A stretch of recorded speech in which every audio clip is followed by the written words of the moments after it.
Eu queria fazer um vídeo rápido aqui para falar um pouquinho hoje sobre um tema que não é tão estranho assim, pelo menos o título dele todo mundo conhece, né? Eu gostaria de falar um pouquinho sobre a Páscoa. Páscoa é esse assunto que está em evidência aí nos nossos dias aí. Páscoa também é um assunto que se renova a cada ano, é um tema que sempre está em evidência aí. E a grande maioria comemora a Páscoa, mas muitas vezes sem ter um entendimento do que significa. E talvez não entenderam porque nunca receberam o ensinamento. E aí eu queria compartilhar um pouquinho que eu sei aqui e através disso eu acredito que eu vou te ajudar também a entender um pouco mais sobre o tema. Para a gente poder entender na íntegra, eu preciso voltar lá no Êxodo, no capítulo 12, que é onde tudo isso começou. O povo de Israel estava cativo no Egito e Deus então começa a dizer que vai libertar o povo, começa um processo de libertação. Moisés e Arão são levantados como aqueles que vão negociar com o faraó, e eles vão negociar com o faraó. Só que existem muitas negativas de faraó. Então Deus, a cada negativa de faraó, ele libera uma praga. E foram 10 pragas. E a última praga foi a praga da morte. Então, quando já tinha passado-se 9 pragas, Deus então chega para Moisés e diz, olha, agora o povo vai sair porque eu vou liberar uma praga da morte. Só que aí Deus vai passar uma orientação para o povo, e essa orientação é que se torna então a Páscoa do Senhor. Ele diz o seguinte, olha, avisa o povo que é para eles pegarem um cordeiro, e esse cordeiro não pode ter mancha, não pode ter defeito, e no dia 10 do mês, eles vão trazer esse cordeiro para dentro de casa. Esse cordeiro vai ficar dentro de casa até no 14º dia, quando então à tarde eles vão sacrificar esse cordeiro, vão pegar o sangue dele, vão passar nas janelas e nas portas. E vai ser que aonde houver a marca do sangue, quando a morte passar, ele vai saltar aquela casa, ele vai pular aquela casa, e isso vai fazer com que ali não haja morte. O povo assim cumpriu a orientação e foi exatamente o que aconteceu. E o que nós vemos aqui é um cordeiro inocente, que não tem nada a ver, e acaba pagando o pato, vamos assim dizer. Ele morre e ali ele passa, o sangue dele passa a ser aquilo que traz o livramento sobre o povo que creu. Passado isso, Deus vai então estabelecer um memorial e diz, olha, todos os anos vocês vão comemorar a Páscoa. Então o povo judeu, todos os anos, passou a comemorar a Páscoa. Exatamente como estava no Êxodo. Pegava um cordeiro no dia 10, trazia para dentro de casa, e esse rito ele ficou durante aí muitos e muitos anos.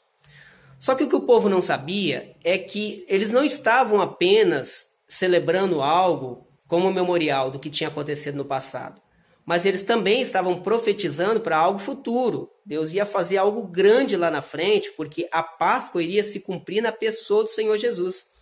E Jesus, quando vem, ele vai cumprir a Páscoa na íntegra. E eu vou mostrar isso para você. Inicialmente, eu quero te mostrar como que João Batista vê Jesus quando ele vê Jesus vindo em direção a ele. Então, Jesus vai batizar e João Batista ali vê Jesus. E olha o que diz João 1:29. Veja o texto. E no dia seguinte, João viu a Jesus que vinha para ele e disse, eis o Cordeiro de Deus que tira o pecado do mundo. Observe aqui que João, ele vê Jesus e ele diz, eis o Cordeiro de Deus. Ele aponta para Jesus como Cordeiro. E você tem que se lembrar que o Cordeiro na Páscoa do judeu é a figura principal. Então Jesus é essa figura. E aí ele tinha que cumprir na íntegra o que estava escrito. E aí você lembra da questão do dia 10? Pois bem, Jesus então, quando chega o tempo da sua crucificação, Jesus está indo para Jerusalém. E João, mais preciso lá no capítulo 12, no verso 1, vai trazer uma informação importante que vai mostrar que Jesus, de fato, cumpriu na íntegra. Observe o texto.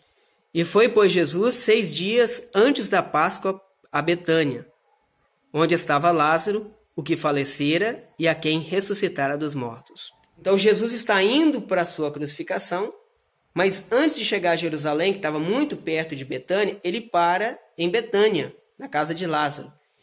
E era 6 dias antes da Páscoa, então era no dia 9. E ele não vai entrar em Jerusalém. Por quê? Porque Jerusalém representa a casa do Pai. Lembre-se, Deus é Pai e Jerusalém é a casa do Pai, porque é o lugar onde Deus estabeleceu para colocar o seu nome. Jerusalém é a capital espiritual do mundo. né? É a cidade mais importante no cenário espiritual, é Jerusalém, porque ela representa a casa do Pai. E Jesus está indo nesse processo, ele está indo como cordeiro para entrar na casa do Pai. E ele não vai entrar, ele vai passar a noite ali. E por que eu digo que ele passa a noite?